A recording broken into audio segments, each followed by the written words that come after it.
I found her sitting alone under the wedding lights, the same woman I once swore I'd never lose. And when the band began to play our song, she I'm looked up, so glad we came here smiled today. faintly, Me too. and whispered, This moment "This is should have been perfect. our song." In that moment, every year apart disappeared, You're being and silly. I realized some love stories never really end. Only because They you just bring it wait out for in the me. music to start again. The wedding was already in full swing when I arrived. Strings of golden lights draped across the lawn, the sound of laughter weaving through soft music and clinking glasses. Everyone seemed to belong somewhere. Friends in groups, couples swaying to the rhythm, families taking pictures. I hovered near the edges, smiling politely, feeling like an extra in someone else's story. I wasn't supposed to be thinking about her. Not tonight, not after all these years. But as the music shifted into something slower, more tender, my eyes wandered, and there she was, standing alone near the bar, her back to the crowd, one hand resting lightly on a glass of wine. The soft amber light touched her hair, revealing threads of gold that time had only made richer. She looked the same and yet completely different, calmer, steadier, the kind of beautiful that doesn't demand attention but commands it quietly. For a few seconds I froze. My pulse quickened, not from surprise but recognition, the kind that sits deep in your chest, like an echo you never forgot. She turned slightly, her eyes scanning the crowd, and for a moment, they met mine. That small flicker of awareness, the lift of her eyebrows, the faint curve of her lips, it was enough to bring everything rushing back. The long nights of quiet talks, the way she used to laugh softly before saying something serious, the warmth of her hand on mine when words weren't enough. I hadn't seen her in almost 4 years. Back then, I was younger, reckless in my certainty, believing love could conquer everything. Distance, judgment, time. She had tried to explain that life wasn't always kind to people like us, that sometimes love needed space to survive. I didn't understand then. Maybe I still don't. I could have walked away, pretended I hadn't seen her. But something in the way she stood, poised yet distant, made me take that first step. My throat tightened as I approached, rehearsing a greeting that sounded casual enough to hide the storm beneath it. "Didn't expect to see you here," I managed, voice steadier than I felt. She looked up, her expression softening into something familiar. I could say the same. Her voice, calm, low, laced with that same quiet confidence, hit me harder than I'd prepared for. We stood there, a little too close for strangers, a little too far for what we once were. For a moment, neither of us spoke. The sounds of the wedding filled the silence. A burst of laughter, a glass clinking, a melody stretching across the evening air. Then she smiled faintly. "You look different," she said. "Older," I teased. "Wiser," she replied, a hint of warmth flickering in her eyes. It was such a simple exchange, but something in the air between us shifted. Not back to what we had, but toward something unspoken, fragile and real. And just like that, under a canopy of lights and music that wasn't ours, the night began writing its own quiet story. We drifted toward the garden, away from the noise and laughter. The cool night air felt calmer there, scented faintly with roses and damp grass. Strings of fairy lights hung between the trees, swaying gently in the breeze. It was the kind of quiet where words didn't need to compete. They could just fall softly, like leaves. She walked beside me, her heels clicking lightly on the stone path, her hands folded around her glass. Every few seconds, she'd glance at the dance floor behind us, as if making sure the world still existed while we slipped out of it. We stopped near a wooden bench half hidden by climbing vines. She motioned toward it. "Still prefer the quiet corners, huh?" I smiled, lowering myself beside her. "Old habits." She laughed softly, the sound faint but genuine. "You never liked crowds. You used to say noise made it harder to think." I looked at her, surprised she remembered. "You remembered that?" Her eyes met mine briefly. "Some things stay," she said quietly, then looked away again. For a while, we just sat there, listening to the muffled chatter and the occasional burst of music. The silence between us wasn't awkward. It felt aged, familiar, like it had lived through enough to understand patience. When she finally spoke again, her tone was lighter. "So, how's life treating you these days? Still chasing sunsets and big ideas?" I chuckled softly. "Now it's more deadlines and caffeine." She smiled, but there was a hint of sadness beneath it. "I used to tell you to slow down. Guess I wasn't very good at taking my own advice either." I studied her profile, the way the light caught the curve of her jaw, the faint tiredness beneath her eyes.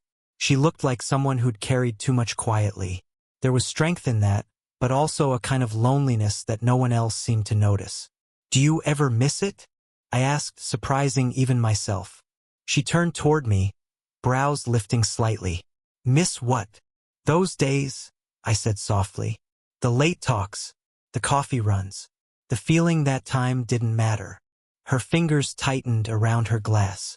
For a moment she didn't answer. Then she exhaled slowly. "Sometimes," she admitted. "But I try not to. Missing things makes it harder to move forward." I wanted to ask if she ever missed me, but the words stuck somewhere between my heart and my throat. Instead, I nodded. "Yeah, I get that."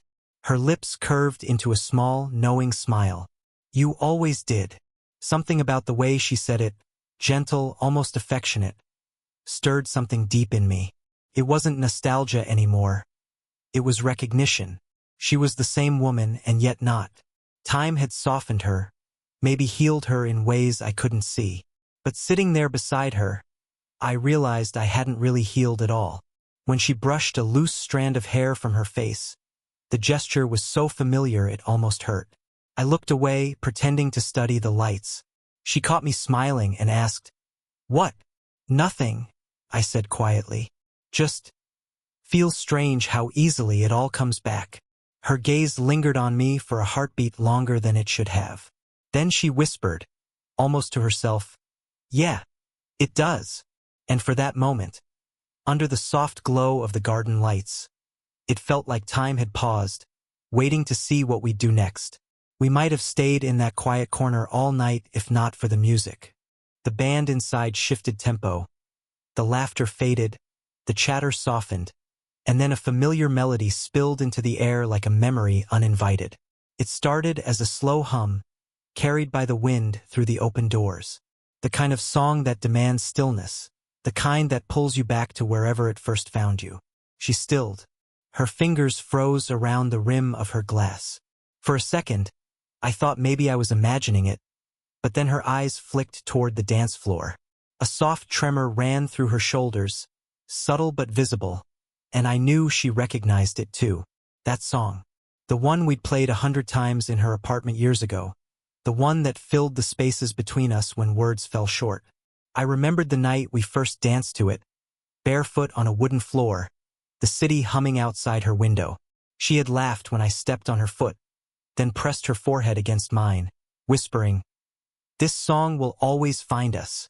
And now here it was again, finding us.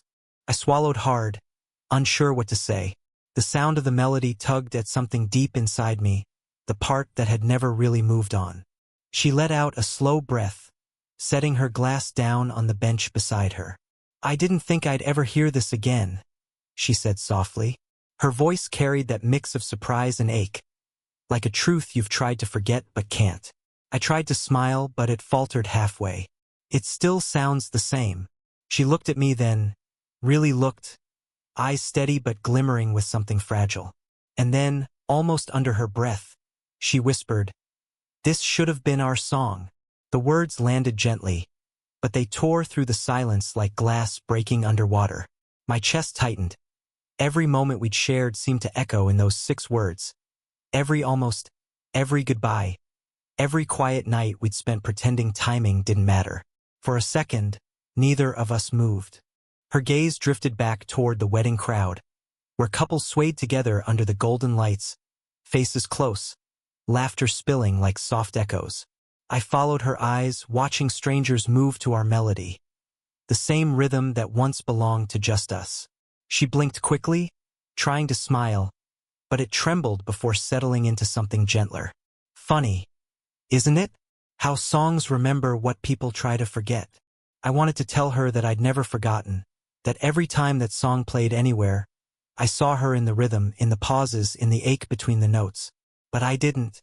The moment felt too fragile for confession. Instead, I said quietly, "Maybe it's not the song that remembers. Maybe it's us." She turned to me again, eyes glistening under the string lights. And in that gaze, everything unspoken between us, regret, affection, longing, seemed to surface all at once. The crowd inside clapped as the song shifted into something livelier.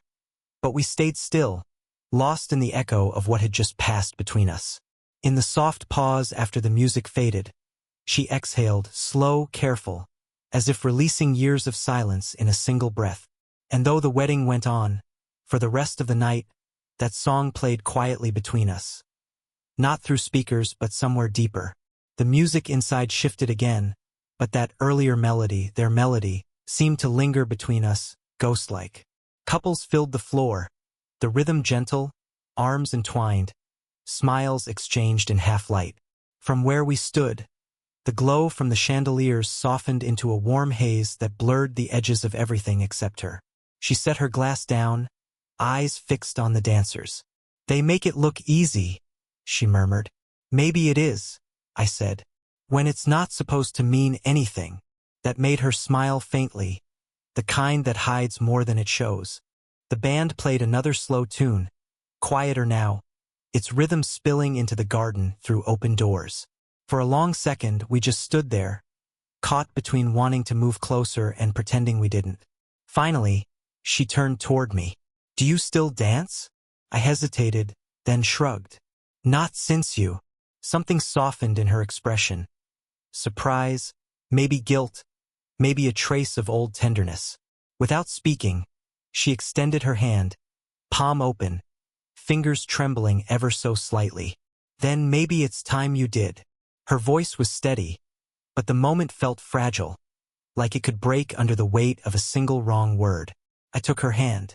The touch was both strange and familiar. Her skin warm, her pulse steady beneath my thumb. Every memory I'd tried to bury came rushing back with that single contact. We moved toward the edge of the dance floor, not into the center where eyes might follow, but to a quiet corner beneath the string lights. The ground there was uneven, the air scented faintly with jasmine and something older, like time had been waiting for us to return. My hand found its place at her waist, the silk of her dress cool under my fingertips. Her other hand rested against my shoulder, the touch light but anchoring. For a moment we didn't move. The space between us hummed with something alive and unspoken. When we began to sway, it wasn't really dancing, just small, slow movements that felt more like remembering. Her head tilted slightly, her hair brushing against my chin as she breathed in sync with the rhythm. The warmth of her body, the faint scent of her perfume. It all felt impossibly close, yet still respectful, restrained. Neither of us spoke. There was no need. The song carried every word we didn't say. At one point, her fingers slipped lower down my shoulder, resting briefly against my arm. My breath caught. The air thickened, every sense tuned to the quiet cadence of her nearness. When the song reached its final notes, she didn't pull away immediately. Instead, she stood still, her forehead almost touching my chest. I could feel the rise and fall of her breath, steady, then uneven. "Some things," she whispered, barely audible, "don't fade the way we hope they will." I wanted to answer, to tell her I'd never wanted them to fade. But the words wouldn't come. I just nodded, letting silence do what language couldn't. The music ended. Applause broke out inside, distant and hollow compared to the quiet between us. She finally stepped back, her hand trailing down my arm until our fingers barely touched. In that fading contact, I felt both the weight of years and the impossible tenderness of still caring. When the song ended, the applause faded into laughter and clinking glasses, but neither of us moved. The world seemed to return to its rhythm, yet we stayed suspended somewhere in between, too far from the crowd to belong, too close to each other to pretend it meant nothing. The string lights above us swayed in the night breeze, scattering gold across her face. She looked up, smiling faintly as if trying to lighten the moment. "You always were terrible at letting go after a song ended." I laughed quietly. Guess I never learned when to stop holding on. That made her pause. Something in her eyes shifted. The laughter dimmed, replaced by a quiet ache that felt too familiar. Her hand, still resting at her side, curled slightly as though she was fighting the urge to reach out. "Do you ever think," she began, her voice low, "how different things could have been if we'd been braver?" The question landed softly, but it cut through everything. I looked at her, searching for words that wouldn't ruin the fragile peace between us. "All the time," I said finally. She exhaled, slow, deliberate, then gave a small, wistful smile. "I thought I was protecting us back then. I thought letting go would make it easier." "Did it?" I asked. Her gaze fell to the ground. No, the honesty in that single word made my chest tighten. I stepped closer, just enough that the scent of her perfume found me again. A soft blend of jasmine and rain, the same as before. "I was too young to understand what I had," I admitted quietly. "I thought I'd have time to make things right later." She looked up at me then, eyes glimmering beneath the lights, a mix of tenderness and regret. "And I was too scared to believe it could last," she whispered. For a heartbeat, everything stilled. The hum of the wedding faded, replaced by the sound of crickets and the distant murmur of water from the garden fountain. Then, almost unconsciously, her hand moved, resting against my chest, over my heartbeat. The warmth of her touch spread through me, grounding and fragile all at once. "You were always kind," she said, her voice trembling just enough to betray what she was holding back. "That's what made it hard to let you go." My hand found hers, fingers brushing the back of her palm, holding it there. Not to keep her, just to feel her one more time. "You never really did," I said softly. Her breath caught, a tiny sound, but it said everything words couldn't. We stood there, silent, her hand against my chest, mine over hers, the past and present folding into one brief, perfect ache. The music inside started again. Another slow song, another reminder of what could have been. She smiled faintly. "We were always out of sync, weren't we?" "Maybe," I said. "Or maybe we just stopped the song too soon." Her eyes lingered on mine, long enough to say goodbye, but not long enough to make it final. Then she stepped back, leaving the warmth of her hand against my shirt like a ghost that refused to fade. The night began to wind down. The laughter grew softer, the music gentler, as if even the celebration was ready to rest. Guests drifted toward the exits in pairs, shoes in hand, their joy spilling into the cool night air. But for us, the evening still lingered, unwilling to let go. She stood beside me beneath the last of the garden lights, the glow painting her face in soft amber. For the first time all night, she looked tired, not from the evening, but from holding everything in. I wanted to ask her to stay just a little longer, but the words felt selfish on my tongue. "I should probably head out," she said finally, her voice calm but faintly cracked at the edges. I nodded, though my chest tightened. "Let me walk you to your car." She smiled gently, that same small, graceful smile I used to fall for. The one that said you don't have to, but I want you to anyway. We walked slowly, the sound of our steps blending with the distant hum of the band packing up. The garden lights faded behind us, leaving only the moonlight to guide the path. Our hands brushed once, just the lightest touch, but it was enough to make us both go quiet. When we reached her car, she paused, keys in hand, not unlocking it yet. The silence between us stretched, the kind that doesn't need to be filled, because both people already know what's left unsaid. She turned toward me, eyes softer now, as if the night had stripped away the walls she'd built. "You know," she said, voice low, "I didn't come here expecting to see you." "Neither did I said. "But I'm glad I did." Her lips parted, as though she wanted to say something more, but then she looked down, a quiet smile replacing whatever confession had almost escaped. "You always were good at goodbyes," she said softly. I shook my head. "Not with you." That made her laugh. A quiet, broken sound that carried years of tenderness. She took a small step closer, her hand finding my arm. The warmth of her touch spread through the cool air, anchoring me in a way that felt both comforting and cruel. "Thank you," she whispered. "For what?" "For remembering me kindly." Her fingers lingered for a moment longer before she pulled away. I opened the car door for her, and she hesitated before getting in. The reflection of the fairy lights shimmered across the window as she looked up at me one last time. Her eyes met mine, steady, bittersweet. And then she said, almost under her breath, "We had our song, even if it never played." I felt something in me crumble quietly, the kind of ache that doesn't destroy you. It just stays.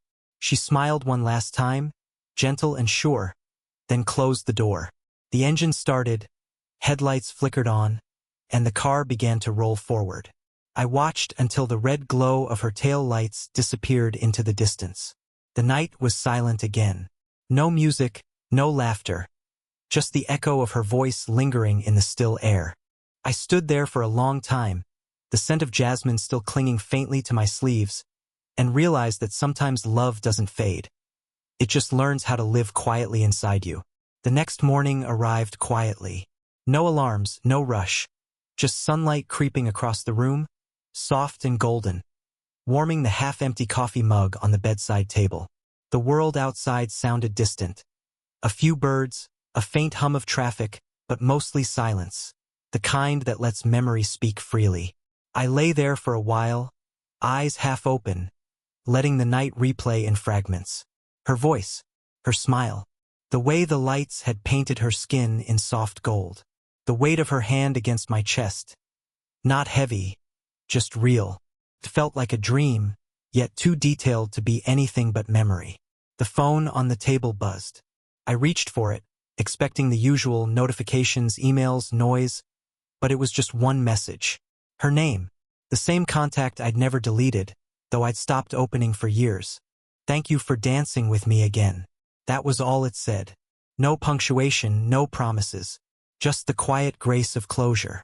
I read it twice, maybe 3 times, each word softening something inside me.